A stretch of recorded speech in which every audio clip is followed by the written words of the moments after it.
তোমরা এই যে লেখক কবির সাল এগুলো ভুলে যাও। কেন ভুলো ভাই? আমি তো বুঝি না। তোমরা কিভাবে মনে রাখবা? লেখক কবির সাল মনে রাখার জোস টেকনিক আছে, জোস দুটা টেকনিক আছে। এক নম্বর টেকনিকটা কি মনে রাখবা? সাল মনে রাখার দুটা টেকনিক দেখাচ্ছি। সাল মনে রাখার টেকনিক এক নম্বরটা হচ্ছে গুরুত্বপূর্ণ মোবাইল নাম্বার, এটা একটা টেকনিক। গুরুত্বপূর্ণ মোবাইল নাম্বার, গুরুত্বপূর্ণ মোবাইল নাম্বার, এটা একটা টেকনিক। গুরুত্বপূর্ণ মোবাইল নাম্বার, ঠিক আছে? লেখক কবির সাল মনে রাখার একটা জোস টেকনিক, গুরুত্বপূর্ণ মোবাইল নাম্বার। এবং গুরুত্বপূর্ণ মোবাইল নাম্বার এই টেকনিক দিয়ে কিভাবে সাল মনে রাখবো ভাই আসলে দেখাই। আপনি একটা ব্যক্তির নাম লিখেন, এই ব্যক্তির নাম হচ্ছে রজিরন। এই ব্যক্তির নাম কি? এই ব্যক্তির নাম হচ্ছে রজিরন। একটা ব্যক্তি, এই ব্যক্তির নাম হচ্ছে রজিরন। তো রজিরন সম্পর্কে আমরা দুইটা ইনফরমেশন শিখবো। খাতা লিখে বলেন রজিরন, তবে যেখানে লিখবেন তার একটু ডানে বামে উপরে নিচে একটু জায়গা রাখেন, একটু ডানে বামে উপরে নিচে একটু জায়গা রাখেন। রজিরন, তো রজিরন একটু ফাঁকা রেখা লেখেন এমএফজি। মানে এই রজিরন সম্পর্কে আমরা দুইটা তথ্য শিখবো, একটা হচ্ছে এমএফজি, একটা হচ্ছে ইএক্সপি। এখন কথা হচ্ছে ভাই এমএফজি আর ইএক্সপি জিনিসটা কি? আসলে এমএফজি আর ইএক্সপি জিনিসটা কি দেখে আপনি এমএফজি ইএক্সপি জিনিসটা সেটা পরে দেখাচ্ছি। তার আগে বলি, সেটা হচ্ছে এই রজিরন প্রথম জীবনে ব্যবহার করতো রবি নাম্বার। বলেন কি নাম্বার? প্রথম জীবনে ব্যবহার করতো রবি নাম্বার। তো নাম্বারটা কি ছিল তার? নাম্বারটা ছিল 018 61 99 80 99 61 99 80 99। তাহলে বুঝতে পারবে? বলো 08 61 99 80 99, 08 61 99 80 99, 08 61 99 80 99, 08 61 99 80 99। ভাই তুমি তোমার নিজের নাম্বার, আব্বার নাম্বার, আম্মার নাম্বার সব ভুলে যাও। আমি যে নাম্বার দিছি এটা মনে রাখো, পরীক্ষা হলে কাজে দিবে, কোনো সমস্যা নাই। কথা বুঝতে পারছো? তোমাদের তো তোমার আব্বার নাম্বার মুখস্থ আছে না?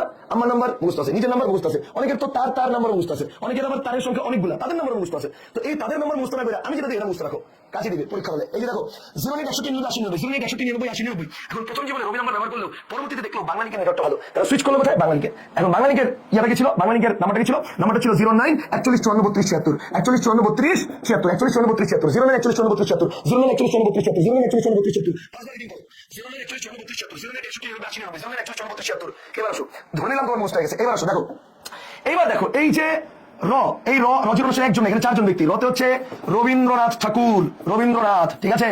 জিতে হচ্ছে জীবনানন্দ দাস, জিতে হচ্ছে জীবনানন্দ। রতে হচ্ছে রোকেয়া, রতে হচ্ছে কে? রতে হচ্ছে রোকেয়া। আর নতে কি? নতে হচ্ছে নজরুল, নতে কে? নতে হচ্ছে নজরুল। এইবার আসো, এই যে এমএফজি আর ইএক্সপি মানে জানো, কোন একটা প্রোডাক্ট দোকানে কিনতে গেলে আমরা সবাই কি করি? ওই প্রোডাক্টটার এমএফজি মানে ম্যানুফ্যাকচারিং ডেট, এন্ড ইএক্সপি মানে এক্সপায়ার ডেট দেখি। কারণ অ্যাকচুয়ালি এটা হচ্ছে তাদের জন্মসাল, আর এটা হচ্ছে কবে এই লেখক বা কবে দুনিয়া থেকে এক্সপায়ার হয়ে গেছে সেটা। রবি আমার কোড নাম্বার না, এটা আসলে কি জানেন? এটা আসলে হচ্ছে সাল, অর্থাৎ 08 মানে 1800 সাল, 09 মানে 1900 সাল। কথা কি ক্লিয়ার? 08 মানে 1800 সাল আর 09 মানে 1900 সাল। এইবার আসেন দেখেন, এবার ম্যাজিকটাকে দেখেন। আপনার নাম্বার বলতে মুখস্থ আছে। এবার বলেন এক নম্বরে কে? রবীন্দ্রনাথ ঠাকুর 1861 সালে জন্ম, 1941 সালে মৃত্যু। জীবনানন্দ দাস 1899 সালে জন্ম, 1954 সালে মৃত্যু। রোকেয়া সাখাওয়াত হোসেন 1860 সালে জন্ম, 1932 সালে মৃত্যু। নজরুল ইসলাম 1899 সালে জন্ম, 1976 সালে মৃত্যু।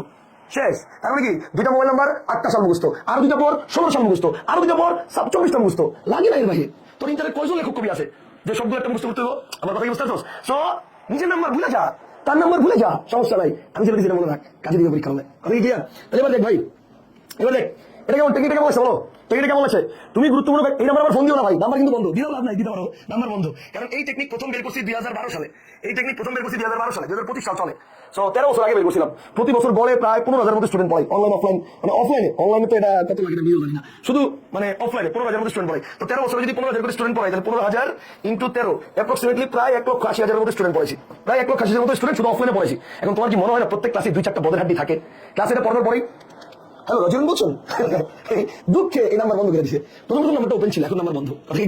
সো তাহলে 08 61 99 80 90 বা 09 41 54 32 76 দুটো মোবাইল নাম্বার মুখস্থ করে তোমার 8টা লেখক কবি, মানে 8টা সাল, 4জন লেখক কবি 8টা সাল মুখস্থ। কথাটা কি ক্লিয়ার?